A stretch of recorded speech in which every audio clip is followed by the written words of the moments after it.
declare, and our declaration is there. Plus, at this stage of our project, our focus with communities is effectively education and health, very, very important and required in the Gulf province, and that is our focus. So if there's anybody from Gulf Rugby League, or we don't support sports. We focus in on education and health, and we'll do that as we go along. We have a strong relationship with Kapuna Hospital, for example, and transport a lot of their requirements there, and the building of a hospital, upgrading of their hospital through the Australian Incentive Fund. We provide all the logistical support to get the building materials across to Kapuna, and all going well, we'll be able to participate in the launch in October this year, 2021. So I'm going to change hats and put on my chamber hat once again, and just speak just some high-level points. Sam, thank you, and Harold and John Lewins have talked about some of the more specific areas, and Sam, thank you for that introduction on EITI. So just please access that EITI report for our community relations workers, our staff, and our business development. Make that an important part of what you have in your handbook, because I think it's very important in that messaging about that contribution. And the 2019 report provides a lot of graphs that are easy to work with. The Chamber is going to put some more information out as well. I just picked for this presentation, and Neville will have to list all the smaller projects as well, operating projects, but just to give you a snapshot of the contribution in terms of consolidated receipts to Papua New Guinea government in 2019. So PNG LNG 666 million, OTML 500 million, Kumul, what was paid to Kumul Petroleum in 2019, 432 million. Important to note, this goes to Kumul Petroleum. It's between Kumul Petroleum and Treasury in what goes to consolidated revenue. Lihia, 235 million, Oil Search 132 million in terms of those receipts. But as John Lewins rightfully pointed out, it's a little bit more complex than that, and I urge us to have a look at the EITI report and build our knowledge on that. I just thought I'd just mention Pogora. In 2019, Pogora reported roughly 152 million kina in terms of their contribution in terms of corporate tax. So as you can appreciate, in 2020 and 2021, that will be zero balance, and will continue until the mine starts to operate again.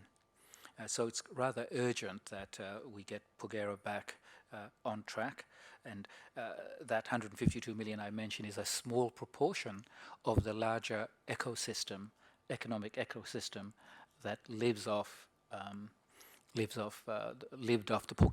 Pogora mine. So we're really looking forward to that mine getting back into operation. The reconstruction to get it operational will in itself provide quite a massive economic boost or impetus to the economy before they go into full-on production. Just moving on to some other key things I'd like to mention about EITI. Just for us here in the room, the EITI Secretariat in PNG is currently working on a EITI Commission bill. Their plan is to, and Sam mentioned that the Secretariat currently sits under Treasury, and the plan is that they develop a standalone commission, and so they'll be able to operate a little bit more effectively, and importantly, they want to give themselves, create a little bit more power to the commission when it's eventually established, so they can compulsorily demand a greater level of information, particularly from our government organizations. So just to be clear, with EITI, and as Sam said, it's a tripartite relationship. The government, regulators, government consisting of its state-owned entities on the one side, including IRC. Then we have the reporting entities, which is from the industry, and then an oversight with civil society was an integral part of that tripartite relationship. So basic concept is that industry reports what it pays in a year. The state also reports that. It's but by independent auditors. And if the report is 100% accurate, then what we as an industry say we pay to the state matches what the state says it receives from the industry. There's some gaps now, and we're working really hard as part of this, as part of EITI, to improve on that. And then it calls and demands greater transparency and accountability on part of the receiving entities from state, so that we can get a full picture. And as Sam and John Lewins alluded to earlier on, it's important that the government and the people of Papua New Guinea understand exactly what the industry contributes, because where they have poor information, then they move to legislate. And these are legislation that's probably not well built on fact and figures. And this is what we spend a lot of our time on the chamber in our dialogue with government. So let's move to COVID. From Total Energies, we went after 2019, we went to care and maintenance in our project, and as I mentioned earlier, we're trying to move forward. But as a company, we're certainly self-regulating, like all other players in the industry, in terms of how we manage and work with COVID on top of us. And as I mentioned earlier, in the opening remarks, we do not want to be the organization that brings COVID-19 into our communities. Moving just on COVID, Neville, I'll just talk very quickly about what we have done. The industry has taken a one industry approach. I've been privileged to lead a lot of our discussions on behalf of the industry with Controller David Manning, Deputy Controller Dr. Downey, and the staff at the National Control Centre, who we engage as much as we can, including in the development of measures. And then in the more recent very strict measures, the industry has been able to, on a one-on-one basis, after we set a foundation, negotiate. So we've got reduced, we've got exemption from the 21-day quarantine requirement, and it varies 7 days from low-risk countries and 14 days for higher-risk countries. So this requires a lot of coordination, a lot of trust, and development of relationship with the National Control Centre, so that we can, as an industry, continue to operate. I've got to acknowledge our Prime Minister and the Controller, Police Commissioner Manning, for their cooperation in this, because quite frankly, they can say no, and it'll make it very, very difficult for us. So as you know, probably better than I do, what it requires now, particularly with workers coming out of different jurisdictions, they quarantine in their home countries and they quarantine here in Papua New Guinea. And from a health and safety and the mindset of our workers, this is quite stressful.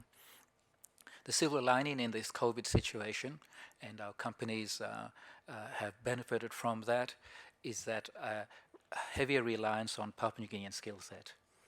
And I think that has set a stage for something that is going to continue to move on. And we'll set Papua New Guinea, we'll feed something that we can feature as an industry. So heavy reliance on Papua New Guinean skill sets right across a mine site or petroleum facility, including up to top line management. So that's been the silver lining of this. And then also we continue to move our FIFO workers, which are domestic FIFO workers, successfully around the country, and that continues to grow. Some of you may have noted, and certainly most all of you would have noted, that the Australian Prime Minister a few months ago banned FIFO flights out of Australia. It was not just Papua New Guinea, it was other FIFO destinations for Australian citizens. So the industry worked together collectively in discussions with federal government out of Canberra, various states, and we've fortunately the Queensland Premier came good with us, and so we have a once a week FIFO flight out of Brisbane. And the Premier's allowed that we quarantine in Brisbane as well. So that's an important facility arranged by the Chamber. Ongoing consultation with federal and state government is ongoing, particularly with the Delta variant becoming more and more prominent in various Australian states, including Queensland. So we watch that. It's a privilege that we need to guard very, very carefully. There is ongoing, and in my role in the Chamber, have ongoing communication with the relevant authorities through our key people in Australia. At this point too, I just wanted to, on behalf of us as an industry, acknowledge the contribution of various companies to National Control Centre. It's something that is very well appreciated by the Controller and his staff.